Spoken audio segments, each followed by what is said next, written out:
Hello guys and welcome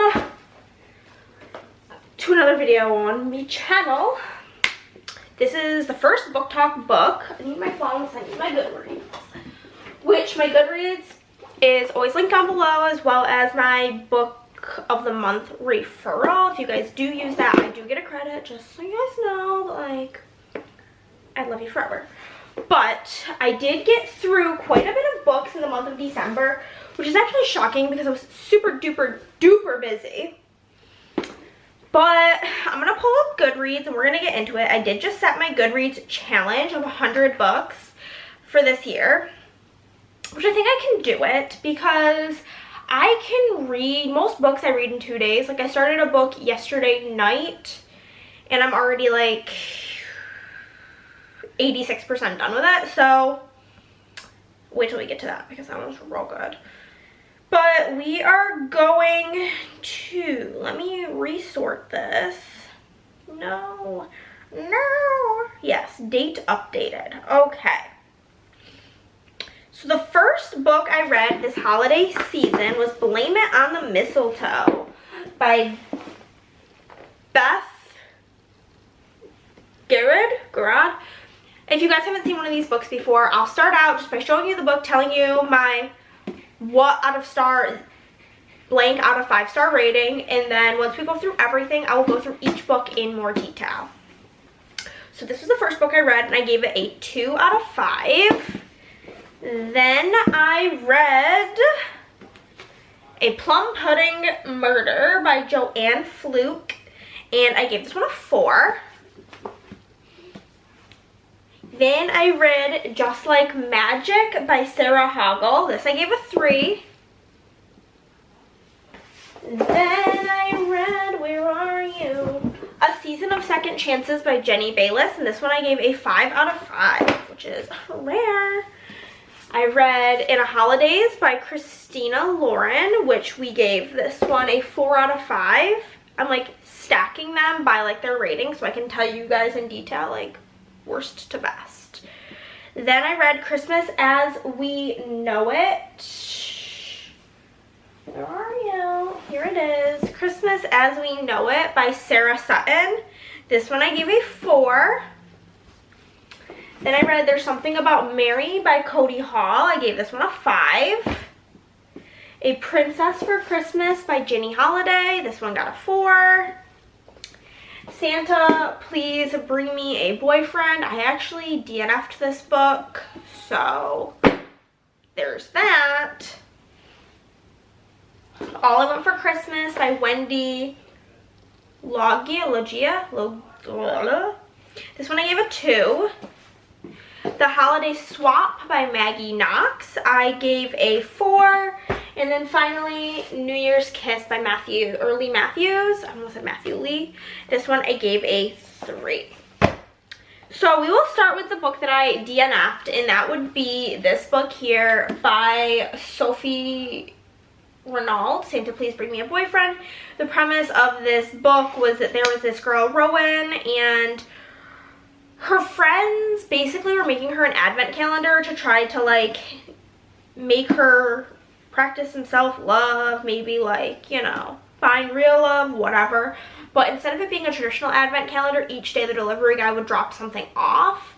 And so I only got maybe 100 pages in. What really threw me off is like in the description on the back, it never mentions anything about the main character being a single mother.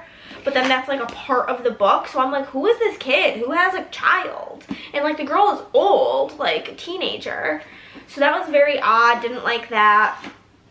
And I'm gonna preface this with saying I absolutely love the UK and England. If I could live anywhere in the world, I would move there in an instant.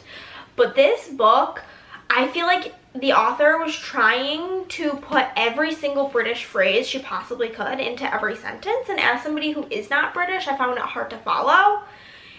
And because of that, it just wasn't sparking joy. And I'm really trying to work on this within myself, but I'm very much so a completionist. So it's very hard for me to like DNF something because I'm like, well, should just finish it because I started it.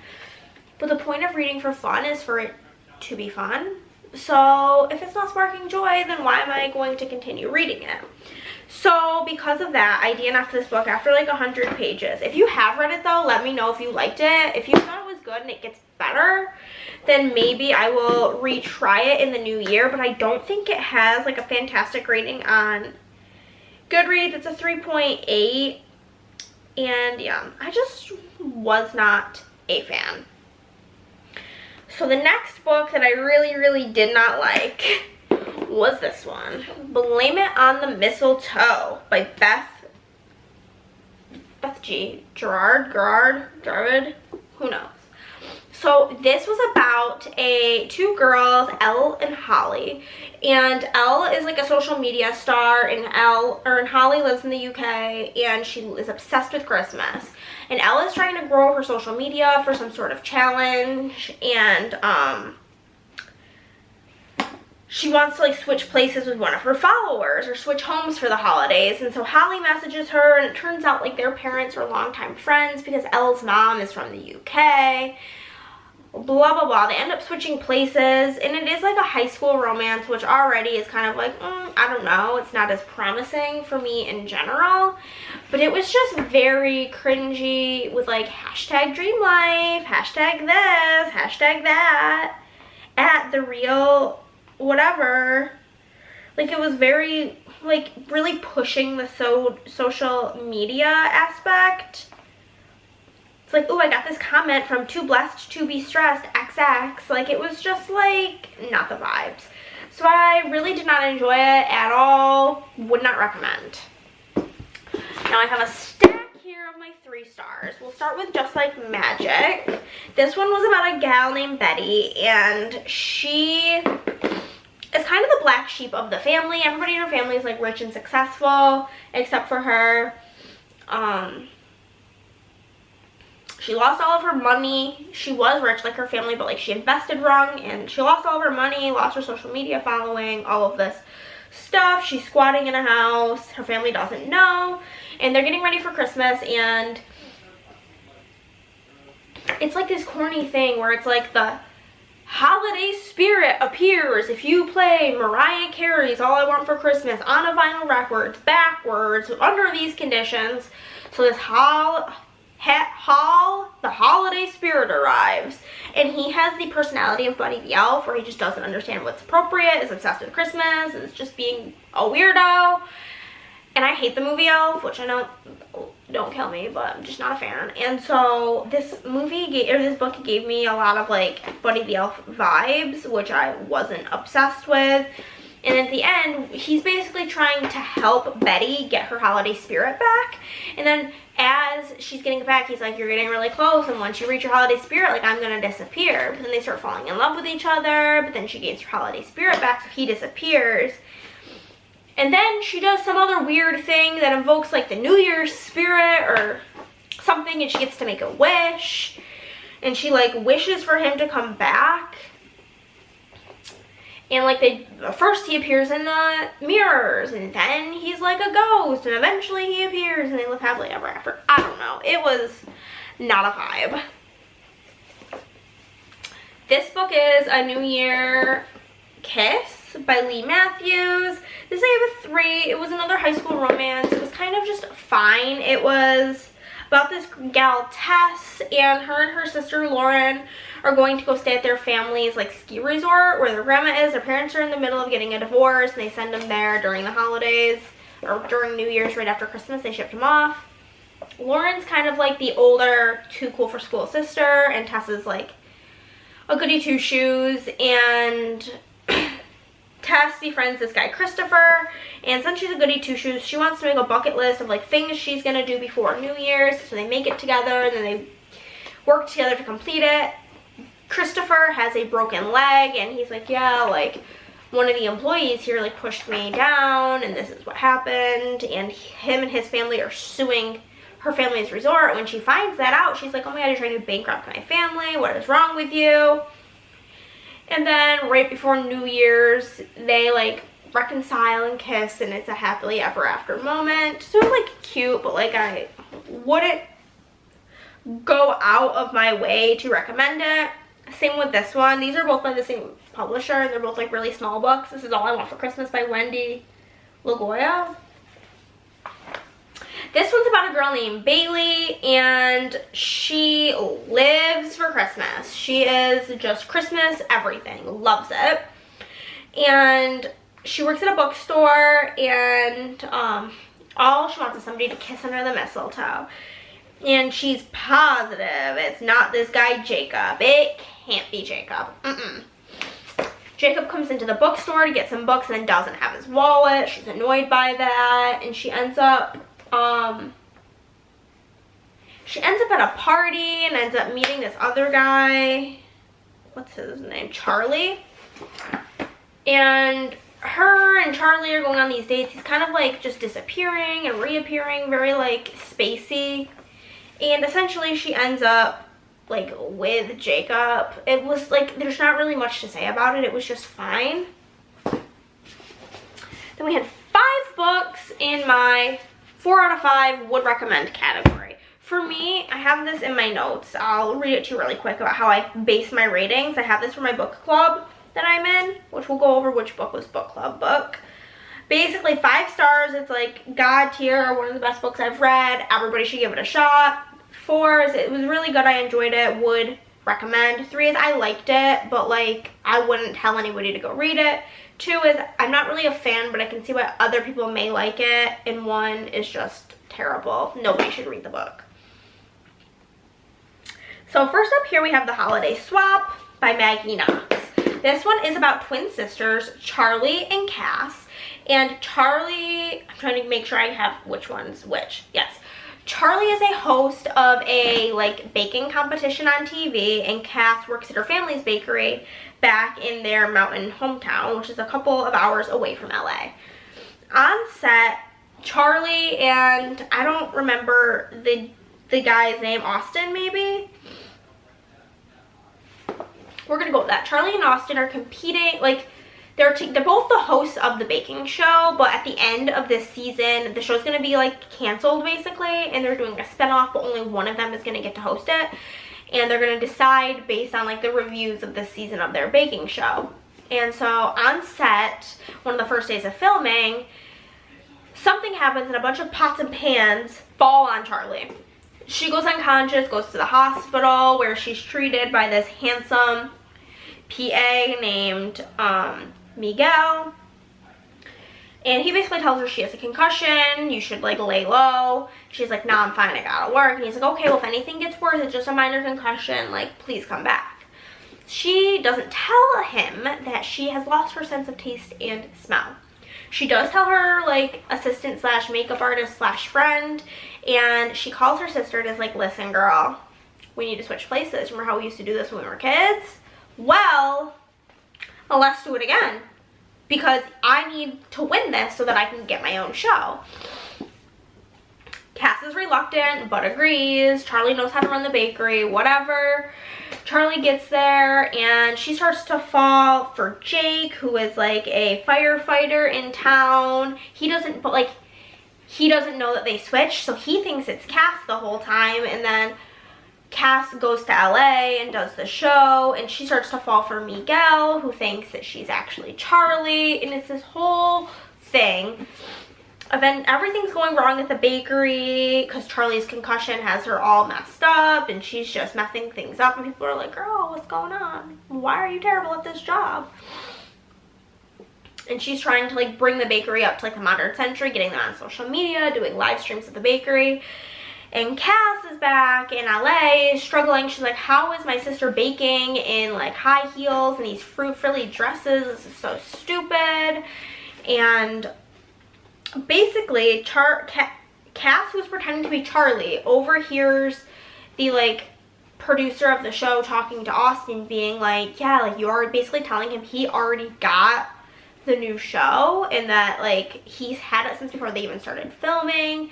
And when Cass overhears this, she just like leaves, and they're like, where are you? She's like, oh, I'm calling in, by the way, I'm not coming back, like you know that he's basically an asshole and you're doing this, blah blah blah blah, count me out, I'm not finishing the show, there's literally no point when you're not going to cast me anyway, bye-bye. She goes back, tells Charlie everything, they get into some fights about it, it's a whole thing. And essentially, eventually, everything works out and they end up with their respective men, and it was just a cutie pie.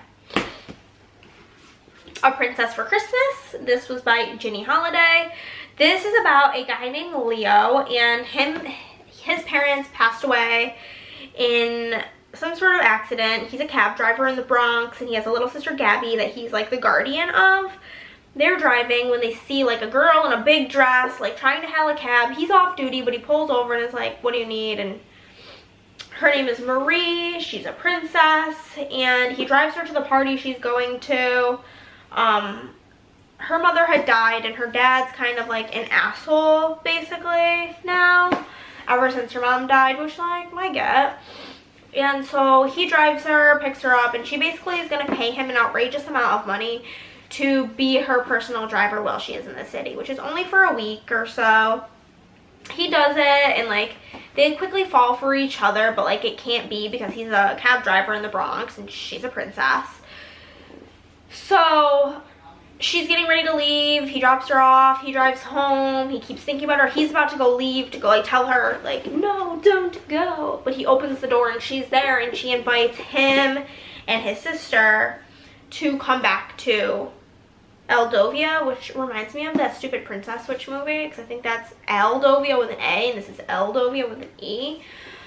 But he reluctantly agrees, and they go to Eldovia, and the king is kind of like an asshole the entire time, and Marie shows Leo this cabin back on their property that her mom and her used to go to, and he decides he wants to like fix it up and like make it like it doesn't even have a roof. He wants to like get it set up because it's cold and snowy. So him and some other guy in town like are doing that secretly because the king can't find out or he'll be pissed, and it's like this whole thing. And Marie is basically already set up to marry somebody else, and it's like a family friend, and her and the guy really are friends, but like they don't want to marry each other. So they stage a whole thing during this ball, and Leo busts in and is like, no, you can't marry him. And the king eventually does like realize that he's been in the wrong and he's been mean to Marie and shouldn't make her do this, and that she should be able to be with who she wants. And Gabby, Leo's sister, really wins him over and kind of softens him, like melts the edges. But it was really cute. I would recommend it. It's kind of long for, it's like a 400-page book. It was a bit too long, but it was good. Then we had Christmas as We Know It by Sarah Sutton. I'm trying to remember which book this was. Okay. So what's the girlie's name? What is the main character's name? Does it not say on the back what her name is? Pretty sure her name's Mimi. So Mimi's the main character. Her family is going to Florida for Christmas, and she is not having it because there is no Christmas trees in Florida. This is also a high school romance. I need to be better about reading what books are about before I just think, oh, that's cute, I'll buy it. But nonetheless, it's a high school romance, and she's basically trying to fit in all of the holly jolly things she wants to do before they go. And she's finally a senior, so she gets to work on the winter festival at school, and she gets grouped up with this guy Bentley, who she's had a crush on for like literally ever. And it's like Bentley's ex, her best friend Jason, and her all in a group. And throughout it, she feels like his ex, whose name, I'm not doing good at remembering these names, Claire, his girl, so it was Mimi, Bentley, who she's crushing on, Jason, her best friend, and Claire, Bentley's ex. She feels like, Claire, it was Bentley's ex and Jason's ex. She dated Bentley, then they broke up, and then she dated Jason. And she never really knew why Jason and her broke up, blah, blah, blah, blah. But she feels like Claire and Jason are getting too close, and she doesn't like it because Claire and him like broke up, and she doesn't want to see her best friend get hurt, whatever. So it's like this whole thing, and she talks to Jason, I think she talks to Bentley, and Bentley's like, well, do you even know why they broke up? And they're like, no. And he's like, well, you know, like, basically, or somebody told him that, like, yeah, I mean, it was just always about somebody else. So she has it in her mind that they broke up because Claire couldn't stop thinking about Bentley and didn't want to be with Jason and really just wanted to be Bentley, when the secret was the whole time that Jason was in love with Mimi. So this whole time she's trying to like make fetch happen with Bentley, and it's just not happening. And so her and Bentley do go on some dates, and then they smooch, and they just realize, yeah, it's not happening. And he's like, yeah, like I'm like really still into Claire. And then her and Jason live happily ever after, and it was very cute. In a Holidaze by Christina Lauren. This was the book club book. This is my pick. And I love Christina Lauren. I think they're fantastic. But this is about a girl named May. And it's the most wonderful time of the year, but not for Maylin. Like, her parents are divorced, but they're like still doing the holidays together. And every Christmas, like her parents and like her, like the, like it's like, you ever see the movie Neighbors? It gives me like that energy where like they all of like the friends go to the big house. It was like that, and they all went there, and she kissed Theo. And Theo's like her best friend, but really she has a crush on his brother Andrew. And she basically feels like she ruined everything. Everything's horrible, ruined, awful. And then I also gave this 4 stars. I don't know if I said that, but she kisses him, and then Andrew finds out, doesn't really care, and she's like, oh, everything's ruined. So they're in the car on the way to the airport leaving, and they get into a car accident. And the next thing she knows, she wakes up on the plane, and it's like a week earlier, and she's flying to the beach house, or to like the cabin, not beach house, to the cabin to spend with all the family. So she's gone back in time. So she's like in this Groundhog's Day loop where every time she makes a mistake, some sort of accident happens, and it starts over again. I think it happens like 3 or 4 times. She like is really close with the like single British, or the single Australian stoner uncle dude, Benny.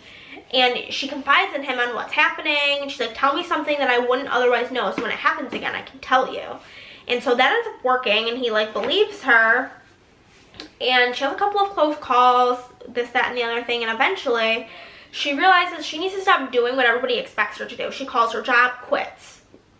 She tells Andrew how he's feeling. He's fine. Like, everything's good. It works out. They end up smooching. And so things are going good with her and Andrew, but they're trying to keep it a secret. And then Theo finds out and is like mad because he thinks that May has been leading him on this whole time. And so he's pretty pissed about that, which, like, rightfully so. I was low-key rooting for Theo the whole time. I didn't really like Andrew because, like, May was basically like, yeah, like, I like you. And he's like, oh, I guess I just never thought that, like, you and I would be a thing. I just always thought it would be you and Theo. Let's bang. It's basically how it felt. So I didn't really love that because it just, I don't know, it was weird. But she eventually tells him about like the Groundhog's Day type situation, and he doesn't believe her, and she's like, well, you know your ugly sweater that you always wear that everybody hates, it's gonna get ruined, blah, blah, blah, blah. He's like, yeah, whatever. And then it gets ruined. And he's like, oh my god, maybe you're telling the truth. And so it was also one of those things that kind of reminded me of Harry Potter and the Prisoner of Azkaban, when they go back in time and Dumbledore's like, maybe 2 lives can be spared. So she's fixing her life track. But another thing is that Andrew's family was planning on selling the cabin because they couldn't afford the upkeep anymore. And so since she quit her job, she finds out that Benny is like low-key rich because he got in early with Spotify and then like sold a bunch of his shares, and now he's like a bazillionaire. And so he ends up buying the cabin, and they work together to save the cabin. Everybody lives happily ever after, and it was cutie pie. Next, we have the Plum Pudding Murder by Joanne Fluke. First off, this is my first book in these like cozy bakery murder mystery series books. Somebody did tell me I should read them in order. I have another one that's not in order, but I'm currently on a book buying ban until April 1st. But like maybe once that's over, I'll buy like the first book so I can like read the beginning. But I want to say that I absolutely love that there's recipes in here, and I've made one of the recipes in here, and it was fantastic. I brought it to Christmas at Andrea's house, but there's like a lot of recipes. Like after almost every chapter there's a recipe. I've made the Christmas cheese round, but there's plenty of other things I want to make, like the cheesy biscuits, hot fudge sundae cake, white chocolate pumpkin dreams, the frosted ginger cookies, chocolate chip pretzel cookies, fudge marshmallow bars. There's like so many delicious sounding recipes. So right there, it's already a win. And this is so funny if you like know me. The main character's name is Hannah. That's my name. Her sister's name is Andrea. That's one of my best friend's name. Her great grandma's name is Elsa. I'm obsessed with Elsa. So it's just like so funny to me. But basically, Hannah owns a bakery called The Cookie Jar, and there's this guy, lunatic Larry Yeager, who has a Christmas tree lot, and on the Christmas tree lot, he like is sells like her baked goods, and she went to go like pick up the check, and she finds him dead in his like trailer, and they're having to figure out like what happened. But it's like really centered around food. She's kind of like going in between two guys, but like they kind of like know that she can't decide between them, and they're all like pals. At that point, just be a throuple, honestly. But she really wants to figure out what's happening, and her mom's having her go to like this lecture at some college with one of these professors, and then like they come to find out that the professor is secretly Larry's ex-wife, and that like she's the one who killed him, and then she tries to kill Hannah, and it's this whole thing. It was very good, very interesting, and like I said, I just loved that there was recipes in between everything, and it was a cute, fun, it was different from every other book this month being a romance. Like right now I'm not reading a romance, and it feels so good to just read something else. And let's move on to our 2 5 stars. We'll start with There's Something About Mary. This one again was really long for a corny Christmas book, over 400 pages, but it was really, really good. It's about a girl named Mary, and she needs some Christmas cheer, yada yada. Her family owns a Christmas tree farm, and can we just appreciate, this is like one of my favorite details, is the trunk of the tree right there is a heart. So her family has a Christmas tree farm, and she wants to take over the farm, but like her dad's kind of not taking her seriously about it, and it's really pissing her off because she's like, if I was my brother, he wouldn't be like second guessing me like this. Like he would just show me, and it's super annoying. And then there's this guy, Clark, who she knew from high school, but like they weren't friends. He comes to work as the foreman on the farm, and he's a single dad. His mom, like the kid's mom, just kind of up and left. And so he's living in like the foreman's house on property. And Mary and him unknowingly match on a dating app, and they're talking back and forth, trying to like meet up. And it's not like it's like a dating app where you have like a screen name, and neither of them had a picture as their profile. He had like all these wood carved animals. I don't remember what she had, but they didn't know it was each other. She got a little suspicious about it, but like didn't want to like bring it up. And then he was really close with her family. Like they would watch his son all the time for him. His brother comes into town and is staying with them, and it's all like making him and his brother feel like they have a family, because they don't have parents. I don't know if their parents are gone or if they just don't talk to them. But it like you could see like his brother was kind of like a bad motorcycle boy with tattoos. Like he was like becoming soft around them, and it was like very cute and heartwarming. And so then the day comes of the date. Mary goes to a bar. She has a bunch of her friends come in case like the guy's like a weirdo. So her friends were at the bar, and he walks in and sees her at the bar with her friends, and he looks at her and just walks out. And she's like very embarrassed and hurt by that. And so she tries to make him jealous by like having some guy drive her home. Nothing happened with her and the guy, but like it worked. He was waiting there watching.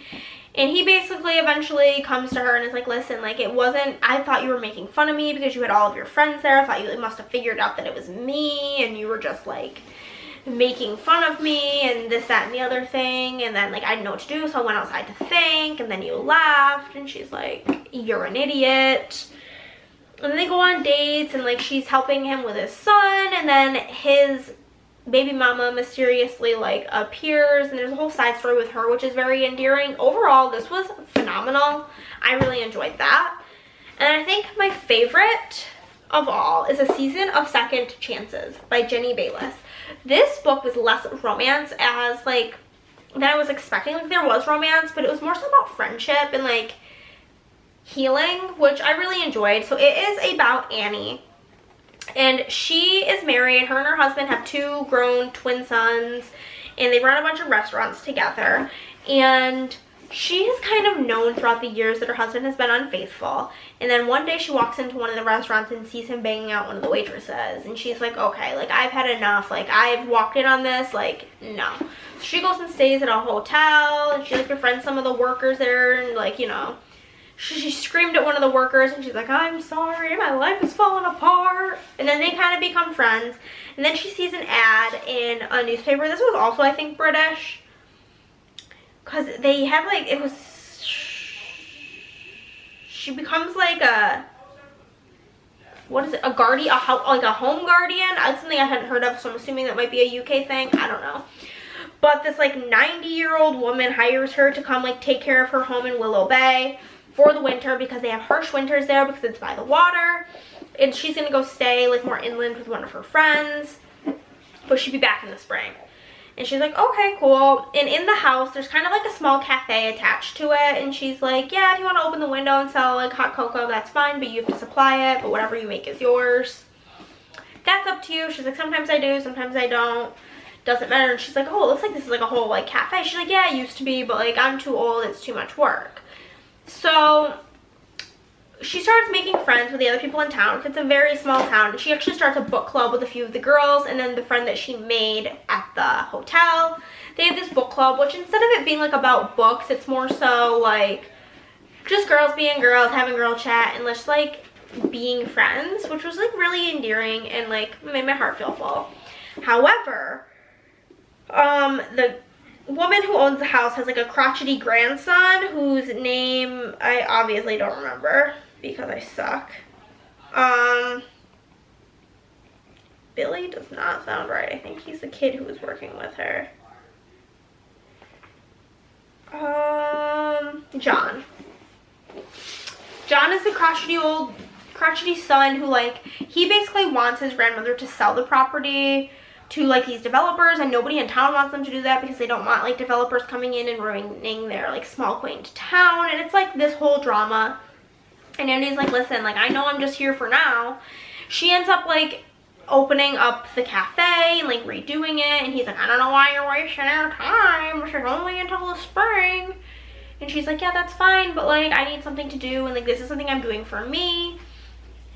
Her and John obviously end up falling in love, and like she's taking such good care of the place that he basically hasn't signed any contracts with the investors yet, so he pulls out, and they pull their money together to like save the house and make like the cafe like popping again. And it was just like so warm-hearted. And then there's like this homeless man Alfred who's like a big part of it, and his side story was so cute. Like, he's homeless by choice is what he says. Like, he doesn't want to like be in a home, and he like stays mostly in this cave, and then like he does odd jobs. He's like the town handyman.